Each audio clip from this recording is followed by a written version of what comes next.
Hi, a recent film I watched this weekend was You Can't Run Forever, also released and listed as Run for Your Life, directed and co-written by Michelle Schumacher. It's the story of a young woman who is going through some difficult times following the death of her father the previous year. He died by suicide, and she's still suffering from panic attacks and anxiety. And her new blended family, with her kindly stepfather and her new stepsister, are expecting the birth of her new half brother. So she and her stepfather go out to buy a bassinet from someone who's carving it by hand, but they are waylaid by a mysterious man on a motorbike who chases after them with a gun, shoots the stepfather dead, and pursues the daughter across the open countryside. JK Simmons plays the gunman, and in flashback, we discover his name and his background, and the reveal of who he is so underwhelming and so badly thought out that it destroys any remaining credibility that the film had.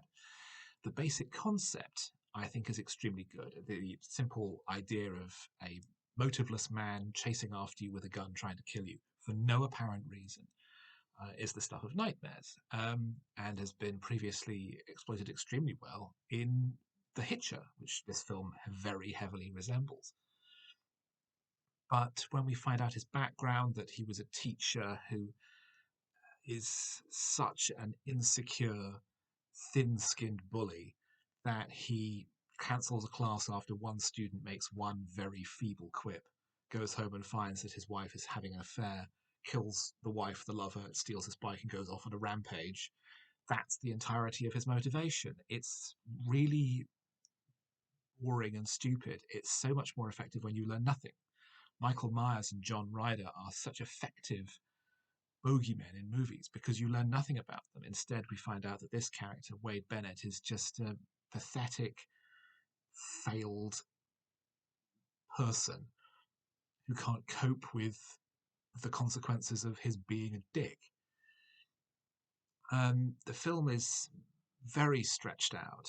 Um, it feels like a short that's been remade or reshot and massively expanded because there are all sorts of other scenes and sequences of the police hunt and family members looking for her that feel very added on and superfluous. There's a crowd of characters who follow the um, stepsister around who feel completely redundant.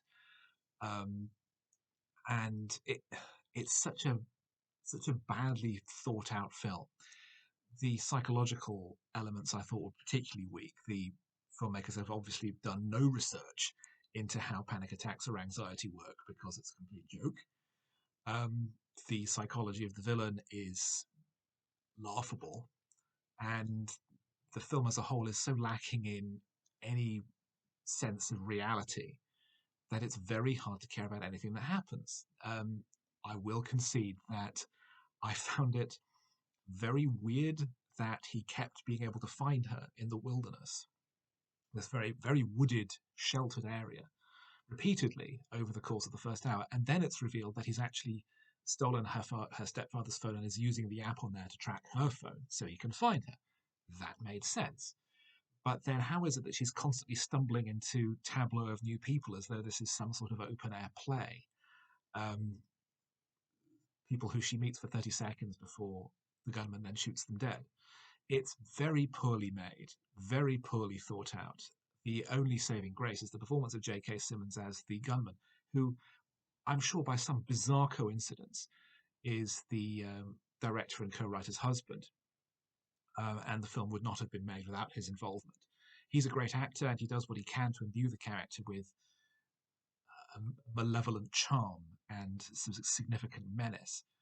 But the film is so sloppy, so poorly made, so badly thought out, and so unoriginal that the fact that it's been buried on streaming services and they've had to change the name to make it something even more generic means that it's almost trying to avoid finding an audience, and you should do it a favor and help.